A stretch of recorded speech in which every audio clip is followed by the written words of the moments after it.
Olá, meus queridos, tudo bem? Antes de começar a nossa aula, nosso tema aqui do vídeo, eu quero muito agradecer a cada um de vocês individualmente, porque na semana passada nós alcançamos os 1000 inscritos aqui no canal. É a nossa primeira conquista e eu quero agradecer de coração para você que já é inscrito. E se você está passando por aí e ainda não se inscreveu, faça sua inscrição aqui no canal para assistir mais aulas e conteúdos sobre contabilidade. Nessa pequena aula de hoje, nós vamos falar sobre segmentação de mercado.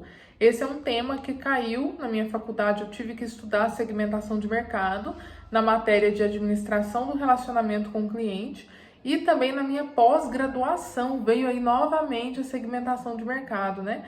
Numa matéria que se chama gestão de clientes. Então você vê aí que a segmentação e o cliente estão interligados. Então, nesse vídeo, eu quero te explicar brevemente, talvez eu consiga te ajudar a entender melhor esse assunto. Então, para começar, a segmentação nada mais é do que o segmento que um produto ou serviço ali no mercado ele vai seguir. Ou seja, para qual público ele se divide e se destina. Então, geralmente as empresas grandes fazem pesquisas de mercado. Para quem que é destinado esse produto, quais são esses potenciais clientes, onde eles vivem, quais são suas ideias, quais são os seus costumes, né? E essa segmentação, esse estudo da segmentação de mercado, ele é dividido em 4. E nós vamos ver uma por uma aqui com alguns exemplos brevemente nesse vídeo. Vamos começar? A primeira segmentação que nós vamos estudar nesse vídeo é a segmentação geográfica. Eu costumo dizer que essa é a mais fácil, né? A segmentação geográfica é aquela que estuda as pessoas, os clientes, os potenciais clientes de acordo com país, estado, cidade, idioma, região, área, né? Tudo que envolve geograficamente esses clientes, né? Então vamos imaginar que uma empresa está fazendo uma pesquisa para descobrir quais são seus maiores clientes, a empresa global, né? Onde estão seus maiores clientes? Ah, eles estão na Europa, mas em qual país eles estão concentrados? Em qual região? Qual é o principal idioma dessas pessoas? Quem são esses clientes? Quem são os maiores clientes dessa marca? Então, na segmentação geográfica, como o nome já diz, são utilizados aspectos geográficos, onde você mora, qual o seu idioma, qual a sua região, né? Eu moro em Goiás, mas em qual região de Goiás? Será que eu moro numa área metropolitana, uma área de interior? Então, tudo isso é levado em conta. O segundo tipo de segmentação que vamos considerar é a demográfica. Agora é um pouco diferente. Os dados da segmentação demográfica, eles compreendem a renda, sexo, idade, a escolaridade, o nível profissional das pessoas. Então, você viu que primeiro, a geográfica, a gente estava falando de lugar, de região. Agora, a gente volta mais para as pessoas em si. Quais são os níveis de escolaridade, os níveis profissionais dessas pessoas, qual é a renda, qual é a faixa etária das pessoas, tá vendo? Você pode reparar que começa de fora para dentro, né? Antes, ambiente, envolvia mais o ambiente, onde essas pessoas estão, e agora envolve mais sobre essas pessoas em si do que o ambiente externo. O terceiro tipo de segmentação é a segmentação psicográfica. Agora nós vamos falar dos pensamentos, né? Já entendemos um pouco da geográfica, que é aquele ambiente externo, já entendemos da demográfica, que são dados sobre as pessoas em si, e agora é um dado ainda mais aprofundado. Quais são os valores dessas pessoas, né? Quais são as visões, as opiniões dessas pessoas? Então, o que essa pessoa pensa sobre o produto? O que ela pensa sobre determinado assunto, né? Com quem estamos lidando? Quem são essas pessoas, né? E esse tipo de segmentação, muitas vezes, ele é confundido com o quarto tipo. Mas agora você vai entender qual que é a diferença entre eles. Nós vamos ver o quarto e último tipo de segmentação. O quarto e último tipo é a segmentação comportamental. Ela é diferente da psicográfica. Porque na psicográfica nós vimos que se trata ali dos interesses, da personalidade, da visão que a pessoa tem, né, sobre vários assuntos da vida. E agora, na segmentação comportamental, o que vale são os objetivos que ela tem ao obter um produto ou um serviço, qual que é o uso, qual que é o momento de uso que ela vai fazer, quais são os benefícios que aquele objeto, ou que aquele produto, ou que aquele serviço vai trazer para essa pessoa, né?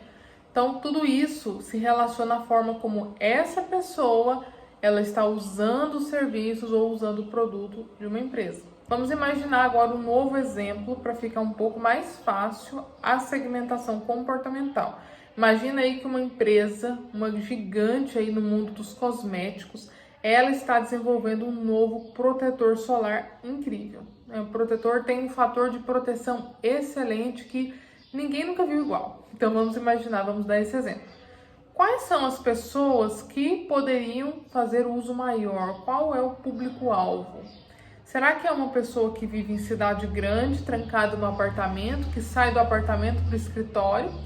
Ou é uma pessoa que mora numa cidade litorânea e que usa muito protetor solar porque trabalha diretamente na praia? Então é claro que a pessoa que trabalha na praia, supõe, ou pelo menos ela deveria estar usando, né, bastante protetor solar. E se saísse aí no mercado um protetor solar com fator de proteção incrível, né, que trata a pele, não deixa a pele oleosa, ele dura muito, fazendo você economizar. É claro que essa pessoa que trabalha na praia, ela chamaria muito mais atenção, né? Esse produto chama muito mais atenção dela do que uma pessoa que vive numa cidade grande, talvez mora perto do trabalho e só se desloca trabalho, casa, trabalho, casa. Então essa pessoa, qual que é o uso que ela faria? Essa pessoa que vai do trabalho para casa numa cidade grande? Quando ela sair, né? Talvez quando ela estiver na praia, quando ela fizer uma viagem, ou quando ela for no clube, né? Alguma coisa assim, ou praticar um esporte. Então o uso que ela faz desse produto é bem menor, em comparação com a pessoa que usaria o produto todos os dias para trabalhar, o dia todo, retocando a todo momento. Então, em termos de uso, né, a segmentação comportamental, considerando o uso, essa segunda pessoa, a pessoa que trabalha na praia, que vai à praia todos os dias, ela tem muito mais chances de querer usar o produto. Então, esse produto é para ela. Então, pessoal, esses são os 4 tipos de segmentação de mercado. Espero que você tenha conseguido entender um pouco mais, tá? E talvez você está pensando assim, tudo bem, mas por que eu tenho que estudar isso na contabilidade? Se você ainda não estudou nenhuma matéria relacionada à segmentação, calma que a sua hora vai chegar. É bem provável que você estude, mas talvez surja essa dúvida, por que eu tenho que aprender isso? Bom, você como contador, você consegue, primeiro, segmentar o seu próprio trabalho, ou seja, você consegue definir melhor para quais empresas você quer prestar seus serviços e aí você direcionar o seu marketing, os seus esforços, suas especializações para esse tipo de empresa. E em segundo lugar, o mais importante é que você consegue ajudar o seu cliente.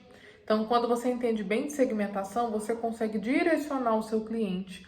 Por exemplo, quando um cliente chega para abrir uma empresa com você, e aí você analisa, né, faz aquele estudo básico de mercado ali junto com o seu cliente, para você definir qual lugar da cidade seria melhor.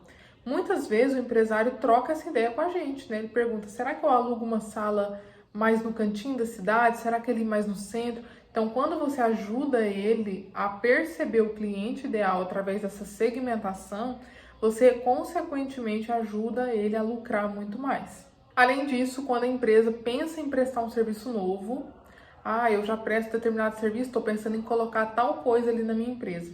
Também super comum que o empresário converse isso com o seu contador.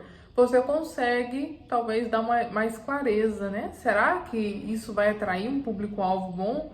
Pensa no seu público, pensa em quem você quer atingir. Será que vale a pena um investimento grande para essa área? Então, a contabilidade está muito ligada nisso, né? Nessa pesquisa de mercado que a gente ajuda o cliente a fazer. Se você gosta de vídeos como esse, se você gostou desse, eu peço que, por favor, você deixe seu like e deixe um comentário, né? Talvez uma sugestão para a nossa próxima aula ou alguma dúvida que você ficou nesse aspecto. Um grande beijo para vocês e até o próximo vídeo.